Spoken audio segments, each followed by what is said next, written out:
சிவப்பு நண்டுகள் இப்படி கூட்டமாக படையெடுக்க ஆரம்பிச்சிருச்சு. இது ஆஸ்திரேலியாவில் உள்ள கிறிஸ்மஸ் ஐலாண்டுன்ற ஒரு தீவில் ஆண்டுக்கு ஒரு முறை நடக்கக்கூடிய ஒரு நிகழ்வு தான். ஆனால் இதுங்க ஏன் இப்படி படையெடுக்குது? இதுங்க இப்படி போகும்போது இதுங்களுக்காக அந்த நாட்டோட அரசாங்கம் ரோடெல்லாமே கூட பிளாக் பண்ணியிருக்கு. சாலைக்கு குறுக்க நண்டுகளுக்காகவே பாலங்கள்லாம் கட்டி அந்த நண்டுகள் ரோடை கிராஸ் பண்ணுறதுக்கு அந்த நாட்டு அரசாங்கம் உதவுது. அந்த அளவுக்கு அந்த நாட்டுக்கு ஏன் இந்த நண்டுகள் ரொம்ப முக்கியமானதாக பார்க்கப்படுது? இவ்வளவு கூட்டமாக நண்டுகள் இருந்தும் அந்த நாட்டு மக்கள் ஏன் இந்த நண்டுகளை சாப்பிட்றதில்ல? இப்படிலாம் இந்த நண்டுகள் பாதுகாக்கப்பட்டாலும் கூட மனிதன் தற்செயலாக செஞ்ச ஒரு சின்ன தப்பால் அந்த நண்டுகளுக்கு மிகப்பெரிய பாதிப்பு ஏற்பட்டிருக்கு. அது என்ன? அந்த விஷயத்தை தெரிஞ்சுக்கிறது மூலமா நமக்கு ஒரு மிகப்பெரிய பாடம் இருக்கு. தெரிஞ்சு போவாங்க. நான் உங்கள் ஹரிஹரன்.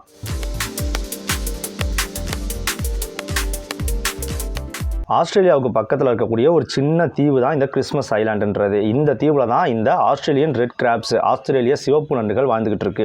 இந்த தீவில் இதுங்க 4.37 கோடி எண்ணிக்கையில் வாழுது அப்படின்றது கணக்கெடுக்கப்பட்டிருக்கு. இதுங்க அதிகபட்சமாக 4.6 இன்ச் அளவுக்கு அகலமாக வளரக்கூடியது. ஆண்கள் பொதுவாக பெண்களை விட, ஆண் நண்டுகள் பெண் நண்டுகளை விட கொஞ்சம் அளவில் பெருசாக இருக்கும். இதுங்க பொதுவாக டயூர்னல், பகலாடிகள். அதனால் பகலில் தான் இதுங்க உணவு தேடி இறை தேடியெல்லாம் அலையும். ஆனால் பகலில் வந்ததும் கூட அதுங்களோட உடம்புல ஈரப்பதத்தை அதுங்க மெயின்டைன் பண்ணுன்றது. ஏன்னா நண்டினங்கள்லாம் அந்த கிரஸ்டாசியன் அப்படின்ற ஒரு இனத்தில் வரும். அதுங்களோட உடம்புல ஈரப்பதம் தொடர்ச்சியாக இருந்துகிட்டே இருக்கணும். ஆனால் இதுங்க கடற்கரையை ஒட்டி வாழாமல் கடலை விட்டு வெகு தூரம் தள்ளி காட்டு பகுதியில், அதாவது அந்த தீவுக்கு மையத்தில் இருக்கக்கூடிய காட்டு பகுதிக்குள்ள மரங்கள் நிறைந்த பகுதிக்குள்ள வாழுது. அதனால அதுங்க உடம்புல உள்ள ஈரப்பதத்தை அதுங்க தொடர்ச்சியாக மெயின்டைன் பண்ணுறதுக்காக டைரெக்டாக சன்லைட்டில் எக்ஸ்போஸ் ஆகிற மாதிரி அதுங்க நிற்காது. சூரிய ஒளி உடம்புல படுற மாதிரி அதுங்க இருக்காது. மரங்களுக்கு அடியில், இலை தலைகளுக்கு அடியில், இந்த மாதிரி இடங்கள்ல தான் இருக்கும். குளிர் டைமில் தான் அது அதிகமாக வெளியிலேயே வரும். இதுங்களுக்கு அந்த காட்டுக்குள்ளே எதிரிகளே கிடையாது. அதே நேரத்தில் அந்த காட்டுக்குள்ளே தான் இதுங்களுக்கு தேவையான உணவுகள் அதிகமாக கிடைக்குது. இதுங்க பொதுவாக காஞ்சி விழுற இலைகள், பூக்கள், பழங்கள் இது எல்லாத்தையுமே சாப்பிடக்கூடியது. அதே நேரத்தில் மனிதர்கள் தூக்கி போடுற ரப்பிஷ், இந்த குப்பைகள் இதிலெல்லாம் கூட ஏதாவது உணவு கிடைக்குமா அப்படின்னு பார்த்து சாப்பிடக்கூடியது. இன்னொன்று இது கேனிபல் கூட. அதாவது இன்னொரு நண்டு இறந்து போச்சுன்னா, இதே இனத்தை சேர்ந்த இன்னொரு நண்டு இறந்து போச்சுன்னா அதோட உடலை கூட இதுங்க சாப்பிட்டுக்கிட்டு இருக்கு. அப்புறம் மற்ற இறந்த உயிரினங்களோட உடலையும் கூட இதுங்க சாப்பிட்டுக்கிட்டு இருக்கு. இப்படி இதுங்களுக்கு தேவையான உணவெல்லாம் காட்டுக்குள்ளேயே கிடைக்கிறனால இதுங்க மொத்தமாக இவ்வளோ கூட்டமாக சேர்ந்து காட்டுக்குள்ளே வாழுது. ஆனாலும் இவ்வளவும் சேர்ந்து காட்டுக்குள்ளே வாழ்ந்தாலும் இதுங்க தனித்தனியாக வாழக்கூடிய உயிரினங்கள். இதுங்க ஒவ்வொரு நண்டுமே தனித்தனியாக அதுங்களுக்கான வலையை அதுங்களே தோண்டுது. அப்படி தோண்டி அந்த வலைக்குள்ளே போயிட்டு அதுங்க பதுங்கியிருக்கும். எப்பப்பெல்லாம் ஈரப்பதமான சூழல் நிலவுதோ அப்போ மட்டும் வெளியில் வந்து சாப்பிட்டுட்டு உள்ளே போயிடும். குறிப்பாக அந்த கோடை காலம் வர நேரத்தில், நல்ல வறட்சியான நேரத்திலலாம் அந்த வலையை நல்லா ஆழமாக தோண்டி உள்ளே போய் தங்கிக்கிட்டு வலையோட மேற்பகுதியை ஃபுல்லாக கவர் பண்ணிடும், மூடிடும். மூடுறது மூலமாக உள்ளுக்குள்ளே ஈரப்பதத்தை அப்படியே மெயின்டைன் பண்ணுறதுக்கு அது உதவுது. உள்ள சூரிய ஒளி போகாமல் வெப்பம் வராமல் அது பாதுகாத்துக்குது. இப்படி உள்ளுக்குள்ள வலைக்குள்ளேயே அதுங்க மழைக்காலம் வர வரைக்கும் கிட்டத்தட்ட 3 மாதம் வரைக்கும் அங்கேயே இருந்துட்டு ஈரப்பதமான அந்த மழைக்காலம் ஸ்டார்ட் ஆக போகிற நேரம் இருக்கு இல்லையா, அக்டோபர் நவம்பர், அந்த நேரத்தில் தான் வெளியில் வரும். அப்படி தான் இப்போ அக்டோபர் மாதத்தில் அது வெளியில் வந்திருக்கு. இப்படி வெளியில் வரது இனப்பெருக்கத்துக்காக தான் முக்கியமாக வெளியில் வருது. வந்தோடனே அதுங்க எல்லாம் கூட்டமாக சேர்ந்து பயணிக்க ஆரம்பிச்சிடும். இந்த ஈரப்பதமான சூழல் சூரிய ஒளியிலேருந்து அதுங்களை பாதுகாக்குன்றதுக்காக மொத்தமாக எல்லா நண்டுகளும் சேர்ந்து அப்படியே அந்த தீவோட மையப்பகுதியில் காடு இருக்குது, அந்த மையப்பகுதியிலேருந்து தீவோட ஓரத்தில் கடற்கரையை நோக்கி மொத்தமாக பயணிக்க ஆரம்பிச்சிடும். இது கிட்டத்தட்ட ஒரு 9 நாள் பயணம். இந்த சின்ன உயிரினம் 9 நாளுக்கு இப்படி கூட்டமாக சேர்ந்து கடலை நோக்கி போய்கிட்டே இருக்கும். அதுலேயும் முதல்ல ஆண்கள் தான் காட்டை விட்டு வெளியேறி, அந்த காட்டில் உள்ள வலையை விட்டு வெளியேறி அப்படியே கடலை நோக்கி போகும். ஆண்கள் முன்னாடியே போய் அங்கே ஏற்கனவே கடற்கரை ஓரத்தில் வலையை தோண்டி வச்சிரும். இப்படி வலையை தோண்டி காத்துட்டு இருக்கிற ஆண் நண்டுகளுக்காக பெண் நண்டுகள் வேக வேகமாக கடலை நோக்கி வரும். கடற்கரைக்கு வந்ததும் இருக்கிறதுலேயே எந்த ஆண் நண்டோட வலை நல்லா இருக்குது அப்படின்றதெல்லாம் பார்த்து அந்த நண்டு கூட போயிட்டு அந்த வலைக்குள்ளே போயிட்டு பெண் நண்டுகள் இனச்சேர்க்கையில் ஈடுபடும். இனச்சேர்க்கை முடிஞ்சதுக்கு அப்புறமா ஆண் நண்டுகள் மறுபடியும் பீச்சை கைவிட்டுட்டு திரும்பவும் காட்டுக்குள்ளே வந்து சேர்ந்துடும். ஆனால் பெண் நண்டுகள் உடனே காடு திரும்பாது. அதுங்க அந்த வலைக்குள்ளேயே தங்கி இருக்கும். அதுங்க அந்த வலைக்குள்ளேயே முட்டையிட்டு அதனோட வயிற்றுக்குள்ள அந்த அப்டோமினல் பகுதியில் ஒரு பவுச் இருக்கும். அதுக்கு ப்ரூட் பவுச் அப்படின்னு பேர், அதாவது அடைகாக்கும் பை அப்படின்னு பேர். அந்த பையிலேயே முட்டைகளை இட்டு பாதுகாத்துக்கிட்டு இருக்கும். இதுங்களோட அடைகாக்கிற காலம் 1-2 வாரம் கிட்ட இருக்கும். இந்த 2 வார காலத்துக்கும் அதுங்க அந்த வலைக்குள்ளேயே இருக்கும். வலைக்குள்ளேயே அந்த முட்டையை அடைகாத்துக்கிட்டே இருக்கும். அந்த அடைகாக்கிற காலம் முடிஞ்சதுக்கு அப்புறமா வலையை விட்டு வெளியில் வரும். அந்த நேரத்தில் ஹை டைடும் இருக்கும். நிலவோட ஈர்ப்பு விசையால் ஹை டைடும் வந்திருக்கும். அந்த ஹை டைடை பயன்படுத்தி, அதாவது நீரோட்டம் மேலே ஏறி இருக்கும், கடல் ஓதம்னு சொல்லுவோம் இல்லையா, அது மேலே ஏறி இருக்கும். அந்த நீரில் கொண்டு போய் முட்டைகளை ரிலீஸ் பண்ணும். இப்படி இதுங்களோட பயணம் மொத்தமே சூரியனையும் நிலவையும் சார்ந்தே இருக்குது. முட்டையிட்டு முடிச்சோடனே பெண் நண்டு வந்த வழியாகவே திரும்ப காட்டுக்குள்ளே போயிடும். இப்போது இதுங்க இந்த ட்ராவல் பண்ணுற டைம் இருக்கு இல்லையா, அந்த 9 நாள் கிட்ட காட்டுக்குள்ளேருந்து, அதாவது தீவோட மைய பகுதிக்குள்ளேருந்து கரை வரைக்கும், கடற்கரை வரைக்கும் வர நேரம் இருக்கு இல்லையா, இந்த நேரத்தில் அதுங்க நிறைய சாலைகளை, மக்கள் வாழக்கூடிய இடங்களை கடக்க வேண்டியது இருக்குது. இப்படி இதுங்க கோடிக்கணக்கில் மொத்தமாக கூட்டமாக வெளியில் வந்து சாலைகளை கடக்கும் போது சாலையில் போகிற வாகனங்களால் அதுங்க அடிபட்டு தொடர்ச்சியாக நசுங்கி நிறைய நண்டுகள் இறந்து போயிருக்கு. இப்படி நண்டுகள் இறந்து போகுதுன்ற ஒரு காரணத்தை மட்டும் இல்லாமல் அந்த டயரில் அந்த நண்டுகள் பொதுவாக கிரஸ்டாசியன் அப்படின்ற ஒரு இனத்தில் வருதுன்னு நான் சொன்னேன் இல்லையா, அதுங்களோட மேல் ஓடி எக்ஸோஸ்கெலட்டோன் அப்படின்னு ஆனது. நமக்கெல்லாம் எப்படி உடம்புக்குள்ளே எலும்பு இருக்கோ அதே மாதிரி இந்த மாதிரியான உயிரினங்களுக்குலாம் உடம்புக்கு மேலே எலும்பு சட்டகம், அது வெளிப்புற எலும்பு சட்டகம்னு சொல்லுவோம், அது மேலே இருக்கும். அதனால தான் கடினமாக இருக்கும், கடின ஓடுருளைகள் அப்படின்னு தமிழில் பேர். இந்த ஓடுகள், அந்த ஷார்ப்பான ஓடுகள்லாம் நொறுங்கும் போது டயரை டயரை குத்தி பஞ்சர் ஆக்கிறது. அதனால நிறைய விபத்துகள் ஏற்படுறதுக்கு வாய்ப்பு இருக்குது. அதனால் நண்டுகளை ஏற்றும் போது நண்டுகளை அப்படி வாகன காலத்தில் ஏற்றும் போது நண்டுகளும் உயிரிழக்குது. அது மூலமாக மனிதர்களும் பாதிக்கப்படுறாங்க. அப்படின்றதுக்காக அந்த நண்டுகளை சேஃபாக பாதுகாப்பாக கொண்டு போய் கடற்கரையில் விட்டுட்டு திரும்ப காட்டுக்கு கொண்டு வரணும்னு அரசாங்கம் முடிவு பண்ணுது. அதோடு சேர்த்து அந்த நண்டுகள் அந்த தீவோட நேட்டிவ் அனிமல்ன்றதுனால அதுங்க அந்த தீவுக்குள்ளே இருக்க வேண்டியது அந்த தீவோட நன்மைக்குமே சுற்றுச்சூழலுக்குமே ரொம்ப முக்கியமான ஒரு பங்கு வகிக்குது. ஏன்னா அழுகி விழுற இலைகள், அப்புறம் தழைகள், அந்த பழங்கள் இதெல்லாம் அதுங்க சாப்பிடுது. அப்புறம் இறந்து போகிற உயிரினங்களையும் இது சாப்பிடுது. அது சுற்றுச்சூழலுக்கு அந்த உணவு சங்கிலியில் ரொம்ப முக்கிய பங்கு வகிக்குது. அதோடு சேர்த்து காட்டுக்குள்ளே இதுங்க தொடர்ச்சியாக துளையிட்டுக்கிட்டே இருக்கு இல்லையா, நம்ம எப்படி மண்ணுக்குள்ளே துளையிடுறதுனால உள்ளுக்குள்ளே ஆக்சிஜன் அதெல்லாம் உள்ள காத்தோட்டமாக வச்சுக்குது, மண்ணை கொஞ்சம் தளர்வாக்குது, தண்ணீரை உள்ள கொண்டு போய் சேர்க்குதுலாம் சொல்கிறோம்ல. அதே மாதிரியே நண்டுகள் இப்படி காட்டுக்குள்ளே துளையிறதுனால அந்த மரங்களுக்கு தேவையான காற்றோட்டம், மரங்களோட வேர்களுக்கு தேவையான நியூட்ரியன்ஸ் இது எல்லாமே கிடைக்குது. இந்த காரணங்களால் இந்த நண்டுகளை பாதுகாத்தே ஆக வேண்டியது இந்த அரசாங்கத்தோட கடமையாக இருக்குது. அதனால அரசாங்கம் ஆரம்பத்தில் என்ன பண்ணாங்கன்னா, சாலைகளை சுற்றி இந்த இதுங்க குறிப்பாக பயணிக்கிற நாள் இருக்கு இல்லையா, அந்த அக்டோபர் நவம்பர் அந்த காலகட்டத்தில் சாலைகளோட ஓரம் விளிம்புகள் முழுக்க தகரத்தை வச்சு அடைச்சிட்டு அடியில் சின்ன சின்ன துளை போட்டு நண்டுகளை அது வழியாக பயணிக்கிறதுக்கு அனுமதிச்சாங்க. அப்படியும் அங்கங்கே ஒரு சில இடங்களில் மட்டுமே இருக்கக்கூடிய அந்த துளைகளை கண்டுபிடிக்க நிறைய நண்டுகளால் முடியல. அதுங்க ஒரே இடத்துல தகரத்தில் ஏற முயற்சி பண்ணிக்கிட்டே இருந்துச்சுங்கும் போது ஆட்களை பணியில் அமர்த்தி அந்த நண்டுகளை ரோடை கிராஸ் பண்ணி விடுற அளவுக்கு அரசாங்கம் போச்சு. அப்புறம் இப்போ சமீபத்தில் நண்டுகளுக்காகவே பாலம் அமைச்சிட்டாங்க, நல்லா அகலமாக. ஏன்னா ரோடுக்கு கீழே சின்ன சின்ன வழி தான் அமைக்க முடிஞ்சு. இப்போ அகலமாக பாலத்தை உருவாக்கி அதை நண்டுகள் ஏறி போகிறதுக்கான பிடிமானம்லாம் வச்சு அது வழியாக அதுங்க ஏறி சாலையை கடந்து போகிற மாதிரி, அதாவது கீழே வாகனங்கள் போய்கிட்டே இருக்கலாம், மேலே நண்டுகள் போயிட்டு இருக்கலாம், அந்த மாதிரி ஒரு வழியை இப்போ உருவாக்கி வச்சுருக்காங்க. அந்த பாலத்தில் ஏறி நண்டுகள் போகவும் ஆரம்பிச்சிருச்சு இப்போ. சரி, இப்போ இந்த பெண் நண்டு கடற்கரையில் முட்டையிட்டுச்சுல, அதுலேருந்து தொடருவோம்.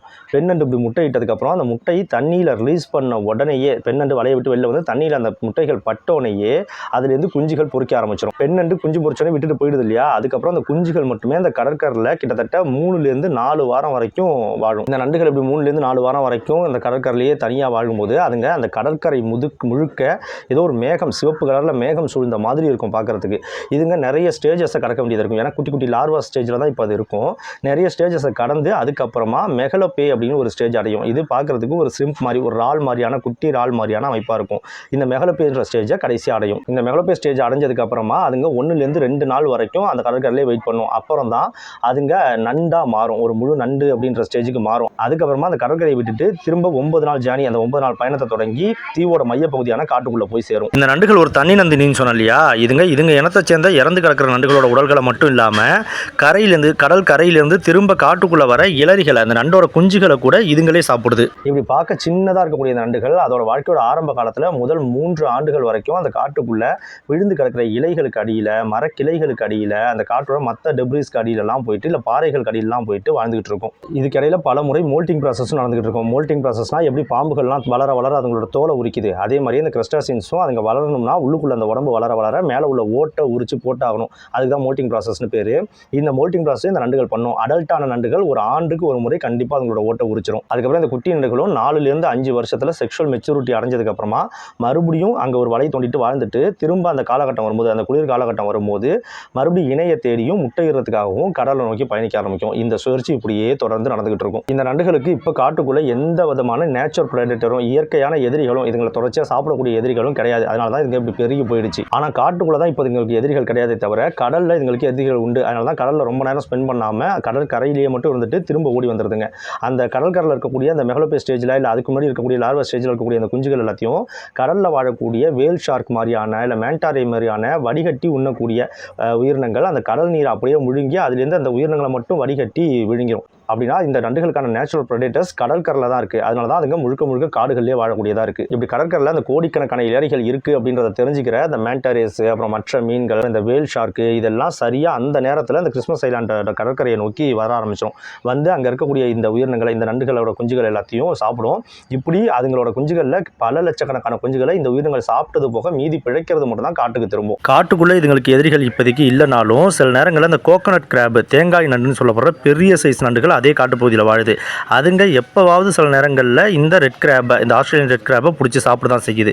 இருந்தாலும் இது எப்பயாவது நடக்கிறதுன்றதுனால காட்டுக்குள்ளே பெரிய அளவுக்கு எதிரிகள் இதுக்கு இல்லை. இந்த கோகனட் கிராப்பையும் ஒரு சிறந்த இதோட எதிரி அப்படின்னு சொல்லி கருத முடியாது. ஆனால் இந்த நண்டுகளை சாப்பிட்டு அதுங்களோட எண்ணிக்கையை கட்டுக்குள்ளே வைக்கிறதுக்கான ஒரு எதிரி உயிரினம், அதுங்களை சாப்பிடக்கூடிய ஒரு உயிரினம் அந்த காட்டுக்குள்ளேயும் இருந்திருக்கு. அதுங்க மனிதர்களோட சில நடவடிக்கைகளால் காலப்போக்கில் அழிக்கப்பட்டிருக்கு. மேக்லியஸ் ரேட் அப்படின்ற ஒரு எலி இனம் இந்த கிறிஸ்மஸ் ஐலாண்டோட காட்டுப்பகுதிக்குள்ளே ஒரு காலத்தில் நிறைய சுற்றிக்கிட்டு இருந்திருக்கு. அதுங்க தான் இந்த நண்டுகளை வேட்டையாடி சாப்பிட்டு அதங்களோட எண்ணிக்கையை கட்டுக்குள்ளே வச்சுருந்துருக்கு. ஆனால் அதுக்கப்புறமா மனிதர்களோட படையெடுப்பு மூலமாக மனிதர்கள் அங்கே போகும்போது கொண்டு போய் அங்கே அந்த பிளாக் ரேட் அப்படின்னு ஒரு ரேட்டை கொண்டு போய் விட்டுறாங்க. அது அந்த கிறிஸ்மஸ் ஐலாண்டுக்கு சம்மந்தப்பட்டதே கிடையாது. இப்படி புது உயிரினங்கள் வரும்போது அதுங்க ஒரு சில நோய்களையும் அதுக்குள்ளேயே சில தொற்று நோய்களையும் கொண்டு வந்துருச்சு. அந்த தொற்று நோய்கள் அந்த பிளாக் ரேட்லேருந்து மேக்லியஸ் ரேட்டுக்கு போய் அது மூலமாக அந்த மேக்லியஸ் ரேட்டோட இனம் இப்போ சுத்தமாக அழிஞ்சே போயிடுச்சு. கடைசியாக அந்த மேக்லியஸ் ரேட்டை பார்த்தது 1903 அப்படின்னு ரெக்கார்ட் பண்ணப்பட்டிருக்கு. அதுக்கு அப்புறமா தான் நண்டுகளோட எண்ணிக்கை இந்த அளவுக்கு பல கோடி கணக்குன்ற அளவுக்கு பெருகி போயிருக்கு. இதுங்க அளவில் ரொம்ப சின்னதாக இருக்கிறதாலையும் இதுங்க உடம்புக்குள்ள வாட்டர் கண்டென்ட் தண்ணீரோட அளவு ரொம்ப அதிகமாக இருக்கிறதாலையும் இதுங்களை புட்டு எடுத்து பார்த்தோம்னா ஓடு தான் அதிகமாக இருக்குது. அதாவது கடினமான பகுதிகள் தான் அதிகம். உள்ள சதை ரொம்ப ரொம்ப ரொம்ப கம்மி. சாப்பிடக்கூடிய சதை பகுதி கம்மின்றதுனாலையும் மனிதர்கள் இதை உணவுப் பொருளாக சாப்பிடக்கூடிய ஒரு பொருளாக சாப்பிடக்கூடிய ஒரு நண்டா இதை கருதுறதே கிடையாது. ஆனால் இப்போ அதே மனிதர்களால் தற்செயலாக ஆக்சிடென்டலாக கொண்டு வந்து ஒரு உயிரினம் அறிமுகப்படுத்தப்படுது. அதுங்க இந்த நண்டுகளை வேட்டையாடி சாப்பிட ஆரம்பிச்சிருச்சு. எல்லோ கிரேசி ஆண்ட் அப்படின்னு சொல்லிட்டு ஒரு எறும்பு இருக்குது. இந்த எறும்புகள் ஆப்பிரிக்காலேருந்து நிறைய ட்ரேட் நடக்கும்போது குறிப்பாக 1915 1934 இந்த காலகட்டத்தில் கப்பல் வழியாக கொண்டு போய் அங்கே நிறையா மரங்களை மண்ணை அப்புறம் இன்னும் சில பொருட்கள்லாம் தீவுக்கு கொண்டு போய் சேர்க்கும் போது அங்கேருந்து எதர்ச்சியாக தற்செயலாக இந்த எறும்புகளும் பயணித்து அங்கே வந்துருச்சு. அந்த கப்பல் மூலமாக பயணித்து அந்த தீவுக்கு போய் சேர்ந்துருச்சு. ஆஸ்திரேலியாவுக்கும் போய் சேர்ந்துருச்சு. இப்படி ஆக்சிடென்ட்லாம் கொண்டு வந்து சேர்க்கப்பட்ட அந்த எறும்புகளோட கூட்டம் அங்கே காலப்போக்கில் அதிகமாக பெருகி போய் அதுங்க இப்போ நண்டுகளை வேட்டையாட ஆரம்பிச்சிச்சு. நம்ம இதில் புரிஞ்சுக்க வேண்டிய இன்னொரு விஷயம், இந்த எறும்புகளும் தற்செயலாக அங்கே கொண்டு போய் சேர்க்கப்பட்டது தான். அந்த நாட்டுக்கு தாயகம் கொண்டது கிடையாது. அதனால இதுங்களுமே அந்த தீவுக்கு ஒரு புது இனம்ன்றதுனால இதுங்களை வேட்டையாடுற உயிரினமும் அங்கே இல்லை.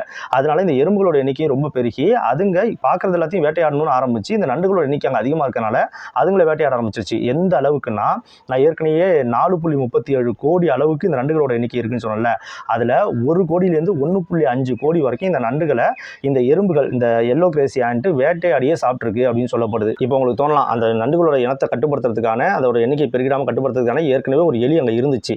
அது மனிதர்களோட சில செயல்முறைகளால் அழிஞ்சு போச்சு.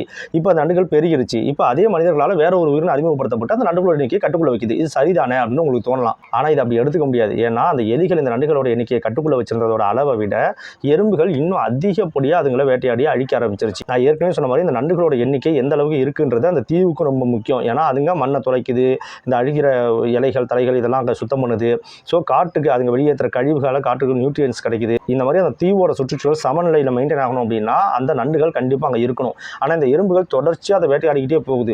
நான் இப்போ சொன்ன 1லேருந்து 1.5 கோடின்றது இப்போ உள்ள எண்ணிக்கை தான். இதுங்க இன்னும் அதிகரிச்சுக்கிட்டே போகலாம். அப்போது ஒரு கட்டத்தில் அந்த நண்டுகளே அங்கே இல்லாமல் இந்த எறும்புகளால் அழிக்கப்பட்டுருச்சு அப்படின்னா அது ஒரு பெரிய ஆபத்தாக அந்த தீவுக்கே போய் முடிய வாய்ப்பு இருக்குது. இது எல்லாமே மனிதர்கள் பண்ணுற தவறால் நடக்கிறதா. இதுலேருந்து நாம் கற்றுக்க வேண்டிய பாடம் என்னன்னா, வெளியிலேருந்து கொண்டு வந்து இங்கே அறிமுகப்படுத்தப்படுற எந்த உயிரினமும் இந்த சூழலுக்கு நம்ம நாட்டு சூழலுக்கு ஆபத்து தான் அப்படின்றத புரிஞ்சுக்கணும். இப்படி மனிதர்கள் தெரிஞ்சோ இல்லை தற்செயலாவோ கொண்டு வந்து ஒரு உயிரினத்தை இன்னொரு நாட்டில் இன்னொரு தீவில் கொண்டு வந்து அறிமுகப்படுத்துறது எவ்வளோ பெரிய தப்புன்றது இப்போ நடக்கிற நிறைய பாதிப்புகள் மூலமாக தான் தெரிய வந்திருக்கு.